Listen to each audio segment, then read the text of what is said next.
अगस्त 2019 को जब से धारा 370 हटाई गई, जम्मू कश्मीर को केंद्र शासित प्रदेश बनाया गया, जो सपने हमारे आंखों के अंदर संजोए गए थे, जो सबज बाग हमें दिखाए गए थे, कहीं ना कहीं वो तमाम सबज बाग आज खोखले साबित हो रहे हैं। अगस्त 2019 को जब से धारा 370 हटाई गई, जम्मू कश्मीर को केंद्र शासित प्रदेश बनाया गया, जो सपने हमारे आंखों के अंदर संजोए गए थे, जो सबज बाग हमें दिखाए गए थे, कहीं ना कहीं वो तमाम सबज बाग आज खोखले साबित हो रहे हैं। अगस्त 2019 को जब से धारा 370 हटाई गई, जम्मू कश्मीर को केंद्र शासित प्रदेश बनाया गया, जो सपने हमारे आंखों के अंदर संजोए गए थे, जो सबज बाग हमें दिखाए गए थे, कहीं ना कहीं वो तमाम सबज बाग आज खोखले साबित हो रहे हैं। अगर आदाब नाजरीन, आप देख रहे हैं केडीवी न्यूज़ और मैं हूं सुजात चौपान। चलिए, इस समय हमारे साथ मौजूद हैं शिवसेना के सदर जम्मू कश्मीर यूटी के जनाब सेना जी। इनसे बात करेंगे कि इनका क्या कुछ कहना है कि इस आर्टिकल 370 और 35A की मनसूखी के बाद क्या कुछ जम्मू कश्मीर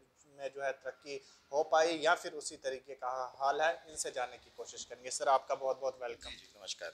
सर, आप ये बताइए कि जब आर्टिकल टूटा था, आपने बहुत सारे ढोल नगारों से इस्तकबाल किया था, ताहम आपको लग रहा है कि जिस तरीके से ये दावे किए जा रहे थे मरकजी सरकार की तरफ से कि वादी कश्मीर में जो है दूध की नदियाँ बहेंगी और जम्मू कश्मीर में तरक्की हो पाएगी, क्या कुछ आपको लग रहा है कि वो तरक्की अभी हो रही है? देखिए, अभी तक तो जम्मू कश्मीर की जनता अपने आप को इस समय बहुत ज़्यादा ठगा हुआ महसूस कर रही है। एक लंबा अंतराल बीत चुका है, यानी 30 महीने के आसपास का समय बीत चुका है।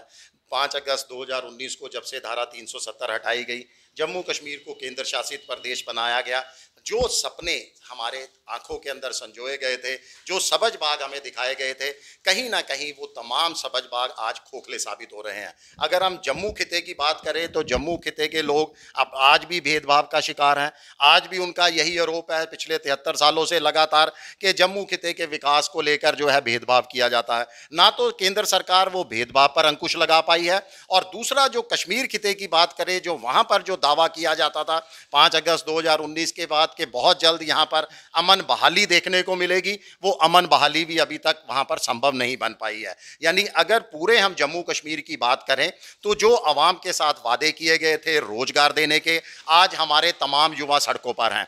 चाहे वो बीएसएफ के बटालियन की भर्ती का मामला हो, एसपी का मामला हो, एसपीओ को लेकर मामला हो, दैनिक वेतन भोगियों की बात करें वो भी अपनी मांगों को लेकर सड़कों पर हैं।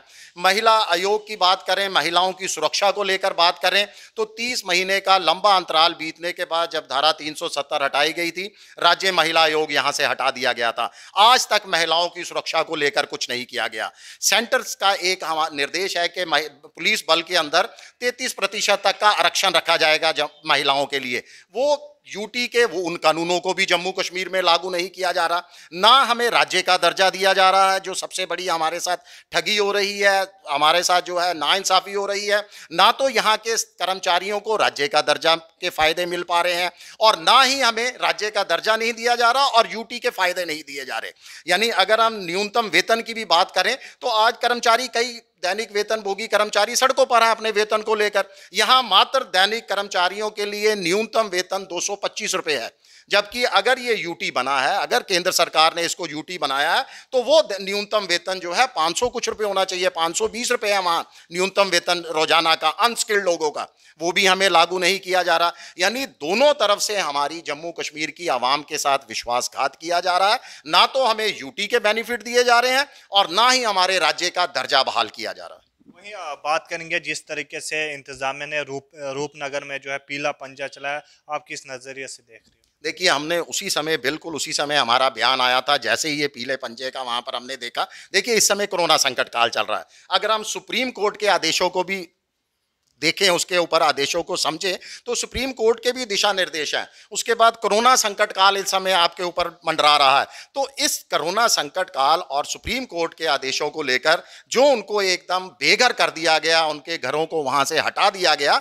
हमें चाहिए था कि इंसानियत के तौर पर इन्हें इंतजार करना चाहिए था, उनको नोटिस थमाना चाहिए था, उनको समय देना चाहिए था। अगर सरकार ने केस जीत भी लिया था, उसके बावजूद भी इंसानियत के तौर पर उनको समय दिया जाना चाहिए था। उनको बसाने का कोई स्कीम लाई जानी चाहिए थी। एक तरह तो हमारे प्रधानमंत्री जी गरीबों के लिए हर घर का वादा करते हैं कि हमने गरीबों को इतने लाख घर दे दिए। कहाँ घर दे दिए आपने? तो गरीबों की छतों को उजाड़ दिया, उनको बेघर कर दिया और इतनी कड़कती ठंड में, कोरोना संकट काल में उनको टेंटों में रहने के लिए मजबूर किया जा रहा है। क्या ये जम्मू कश्मीर की आवाम ने ये दिन देखने के लिए केंद्र शासित प्रदेश के लिए हाँ की थी? क्या ये दिन देखने के लिए जम्मू कश्मीर से 370 हटाई गई थी?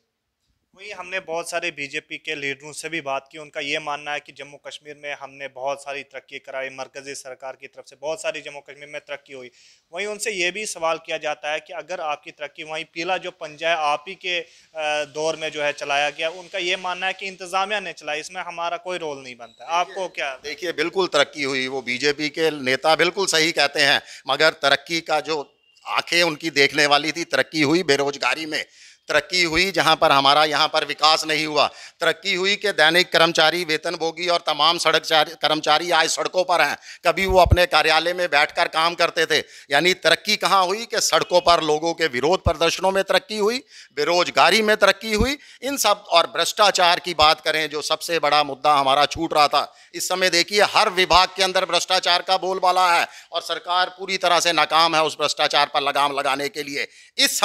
इस समय जम्मू कश्मीर के अंदर नौकरशाही जो है, अफसरशाही जो है, वो बेलगाम होती जा रही है।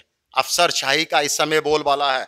जनता से प्रशासन, जनता से सरकार दूर होती जा रही है। यानी नौकरशाही और जनता को मिलाने के लिए आपस के अंदर बहुत बड़ी खाई पैदा हो रही है, जो आने वाले समय के लिए अच्छा संकेत नहीं है। वहीं जिस कोविड की भी बात करेंगे, आपको क्या लग रहा है कितनी संजीदगी है इंतजामिया कोविड को लेकर जिस तरीके से? देखिए, संजीदगी ना तो ये कभी डाटा दिखाते हैं कि कितना टेस्ट किया जा रहा है, ना ये कभी डाटा, हम सब जगह घूमते हैं, मुझे नहीं लगता कि कहीं पर संजीदगी दिखाई देती है। कहीं पर हमने कोविड का टेस्ट होते हुए नहीं देखा। हाँ, जब केस आ जाते हैं उस समय जरूर थोड़ी सी संजीदगी दिखाई देती है कि उसको फटाफट कंटोनमेंट जोन घोषित कर दिया जाता है। आप लॉकडाउन का ही हाल देख लीजिए, प्रशासन इस कदर कंफ्यूज है। हर शुक्रवार को, हर फ्राइडे को 2 बजे का लॉकडाउन का अनाउंस किया जाता है, मगर 9 बजे तक दुकानें खुली होती हैं। यानी कहीं ना तो पुलिस का, प्रशासन का और जनता में आपसी तालमेल की इस समय बहुत ज़्यादा कमी है। आपसी तालमेल नहीं है, जिसके कारण जो प्रशासनिक व्यवस्था है पूरी तरह से चिरमरा रही है इस समय। इलेक्शन को लेकर बात करेंगे, क्या कुछ जल्द से जल्द इलेक्शन होने चाहिए जम्मू कश्मीर में? देखिए, बहुत जल्द होने चाहिए। हमने गणतंत्रता दिवस पर भी ये मांग की थी, हम लगातार मांग कर रहे हैं कि आपने 3 साल से ज़्यादा समय हो चुका है हमें राज्यपाल और उपराज्यपाल के शासन को सहते हुए। हमें यहाँ पर चुनी हुई सरकार चाहिए, क्योंकि जनता को अब एक ही उम्मीद बची है कि शायद जो चुनी हुई सरकार आएगी उसके मतलब की आएगी, जैसा वो चाहती है वैसी सरकार आएगी, और वो सरकार के जो नुमाइंदे होंगे, जो जनता के प्रतिनिधि होंगे, वो शायद अब जनता के मसलों को हल करेंगे। क्योंकि अभी तक मैं साफ तौर पर कहूंगा, जम्मू कश्मीर प्रशासन, उपराज्यपाल के तमाम अधिकारी बिल्कुल जो वादे किए थे उन वादों को अमली जामा पहनाने में पूरी तरह से नाकाम साबित हुए। चलिए, बहुत बहुत शुक्रिया। जी जी, शुक्रिया। ये हमारे साथ सैनी जी मौजूद थे, शिवसेना के जम्मू कश्मीर के सदर। इनका साफ तौर से कहना है कि जिस तरीके से मरकज़ी सरकार ने जो दावे किए थे, वो दावे बिल्कुल जो है ज़मीनी सतह पर कहीं देखने को नहीं मिल रहे। इनका साफ तौर से कहना है कि जल्द से जल्द जम्मू कश्मीर में इलेक्शन करवाए जाए। केडीवी न्यूज़ के लिए जम्मू से मैं सजाद चौपान।